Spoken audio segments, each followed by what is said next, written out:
Think about a time when you see your classmates open discussion, debate, poster making, song or drama performance, or the time when someone came up with the amazing ideas while others cannot. Did you imagine how wonderful it must feel to have those abilities? But when you have admired creative works or creative people, have you acknowledged the seeds of creativity within yourself? If your answer is no, then you might be surprised to know that everyone has creative abilities.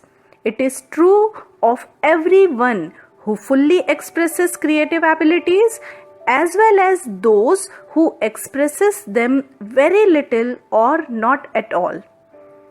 The fact is, all humans are innately creative, but the more you exercise your creativity, the stronger it gets. So, what does creativity or creative thinking mean? Creative thinking is our ability to look at ideas presented or a scenario and find out new alternatives that solve the problem. It includes fluency.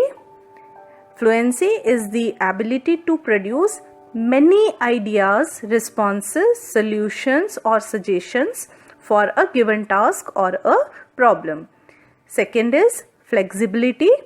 That is the thinking of different uses of an object or different interpretations of a picture, story, or different ways of solving a problem. Third is originality. That is the ability to produce ideas that are rare or unusual by seeing new relationships, combining old ideas with new ones, looking at things from different perspectives, etc. For example, if I ask you to tell me 10 ways to use a pencil other than writing, you can tell me that you could use the eraser of the pencil, you can use a pencil to point at someone or curl your hair or press a button that is just a little too far out of reach. You can use it to pick up a bug from your desk and let it outside. If you have two pencils, you can use them to play the drums or use them as chopsticks. And you can put a ruler on the end and make a helicopter. In this way, we have many ideas with the different and rare or unusual uses of pencil. It is said that creativity is like a muscle. It must be stretched, challenged, and occasionally pushed past its comfort zone. Now it is time to stretch your creative muscle again. Here are some questions to stimulate your creative thinking. What would happen if Earth lost its gravity for a day? What are 3 ways the world would be different if people did not need to sleep?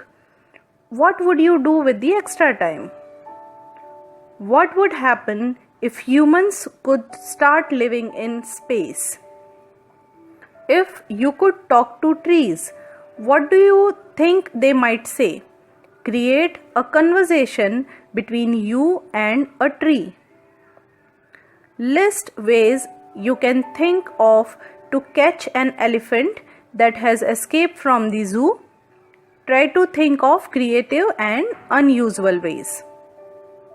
If you could wave a magic stick, what problem in the world would you solve and why?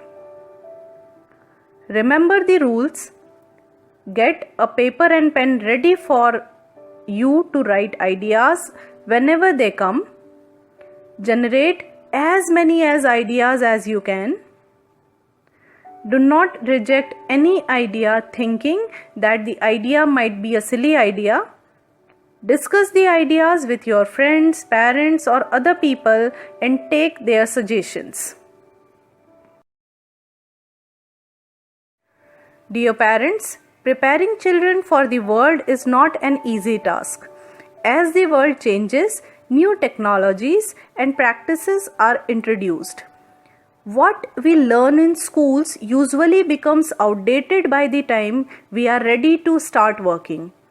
This is why preparing for children and young adults nowadays should focus on developing creative thinking skills that are crucial for adapting to this ever-changing reality. One of the essential skills we need to develop is creative thinking. So here are some tips by which you can help your child develop his or her creative thinking skills. First, ask open-ended questions. Ask questions that require more than yes or no answer. How else could we do this? What would happen if? What might we add or change, or what should we do next? These are the questions which you should frequently ask to your child. Second, dramatic play. Allow time for dramatic or imaginative play. Have your child act like their favorite animal. Try adding an emotion to the animal like a happy cat or a sad turtle to change it up. Third, be an inventor. Turn a household object into something else.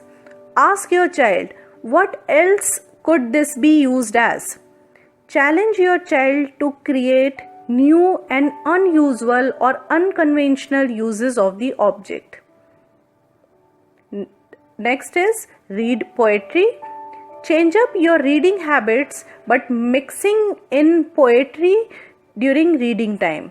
Stop part way through reading the poem and ask your child what they think happens next. Allow mistakes. Use mistakes as opportunity to learn rather than view them as something unsuccessful.